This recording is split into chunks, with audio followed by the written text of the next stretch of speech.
point cut coming in from the day's highest point for the Nifty. It's the mid-cap index that's taking it on the chin because of 1,000 point cut from the day's highest point coming in for the Nifty mid-cap index. That's lower by 2%. Small cap also in tandem with the mid-cap, 2.3% cut coming in on the small cap index as well.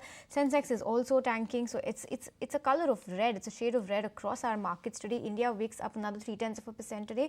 Nifty Bank also lower by 0.7%. But while that is how the market is shaping up right now, let's bring on board the management of TVS Supply. You have Ravi Viswanathan, Managing Director, and Mr. Raviprakash, Global CFO of TVS Supply Chain Solutions, joining us on the show. Good morning, gentlemen. Thanks so much for joining us on the show. Help us understand what your Q3 has been like, because though the company has reported positive revenue growth, Q3 margins are at a multi-quarter low. Can you help us understand what were the key operational challenges and the company's plans to navigate these challenges going ahead? Good morning, and like you rightly pointed out, our Q3 revenue, grew 10% year on year, and our 9-month FY25, if you look at it from a 9-month basis, it's grown by 10.7%. The PBT has come a little bit short. It's because of a specific issue around the project getting delayed. And it is a blip, and it is not in any way a trend or a pattern. It's more a Q3 phenomena, and Raviprakash can throw more light on it. But I just want to say that the revenue engine is working extremely well. We continue to be very targeted in our large customer focus, continue to win large deals, and we'll continue to stay on that course as we navigate Q4 and beyond. All right. Good morning, gentlemen. Maybe I'd like just to add, Q3 was a bit unusual because we had a delay in a project. Normally, Q3 is softer outside of India because of the December holidays, but this time it was unusually soft for a few customers. That also came in through. And we also had a bit of margin drop in our freight forwarding business. So you combine all three. Normally, you wouldn't have three things coming together in a quarter. This is something of a bit of an unusual quarter, where all three have happened at the same time, and that's impacted margins.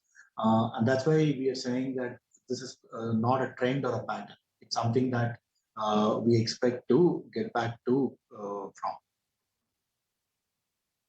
Good morning, gentlemen. This is Shrishti also joining in. While we do know the challenges you faced in Q3, but Mr. Ravi Prakash, help us understand that what is the outlook for Q4, and specifically on your margin front, are we in to witness some improvement from these numbers? Q4 and Q1, the project delay that we have in the UK is expected to normalize by Q1 FY26. And therefore, by that time, the margins also should be getting back to what we've witnessed in the earlier quarters. That's probably the outlook that we have right now. Understand on the profitability front, your 9-month FY25 net profit is approximately near 6 crore rupees. You've earlier said that you're aiming to reach $100 million of profits by the next 5 years.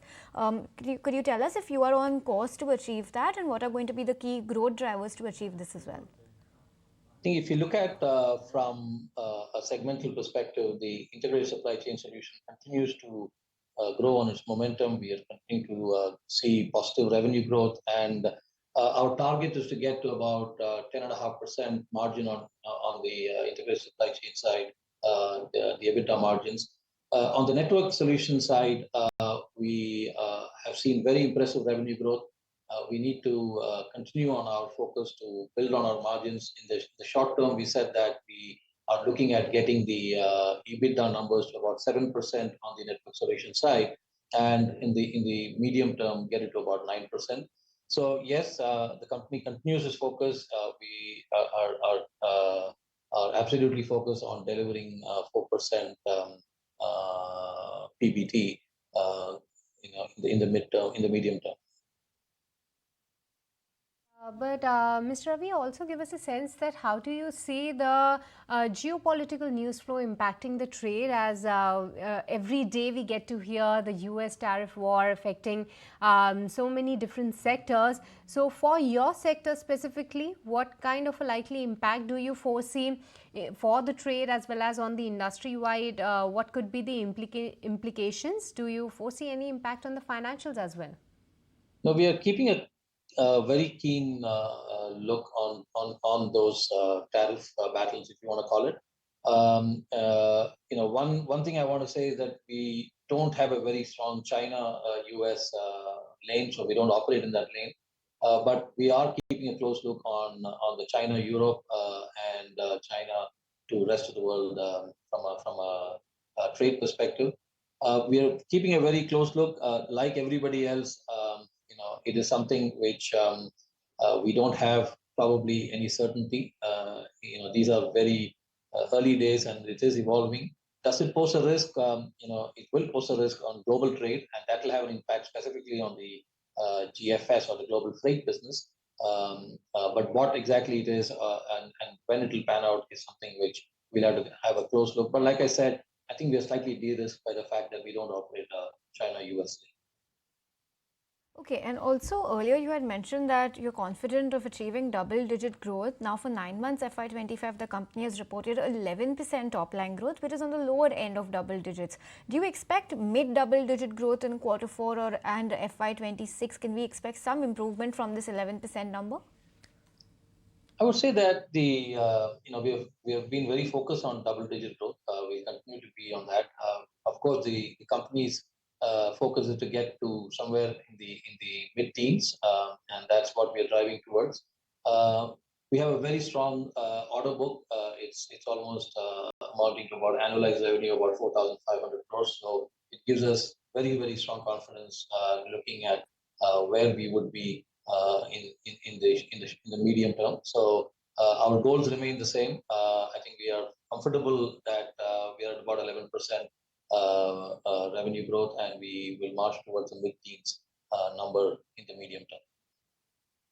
Lastly, gentlemen, give us a sense on your order pipeline visibility. Where are you seeing the growth coming from? And also, can you give us an outlook on the volume growth, as volume remained quite challenging in Q3? So how are we seeing the volume growth to pan out in Q4? I mean, volumes have, like Raviprakash said, Q3 has been an unusual quarter. So we had volume challenges coming from a specific region within Europe. So we think it's a one-off. There is no reason for us to believe that those volume challenges will remain in Q4 or beyond. The trade volumes, global trade volumes, is something which we will keep an eye on. There has definitely been a slight drop in volumes when you look at it from a sequential perspective on the freight business. But if you look at it from a year-on-year basis, the freight business has also grown volumes. So volumes is a mixed bag, but I think the key for us is to navigate these volume challenges, bringing in better efficiency and managing our cost better so that we will continue to focus on delivering better bottom line. Mr. Viswanathan and Mr. Raviprakash, thank you so much for joining us and sharing with us your Q3 earnings as well as the outlook going ahead. But viewers, that was the management of TVS Supply joining us.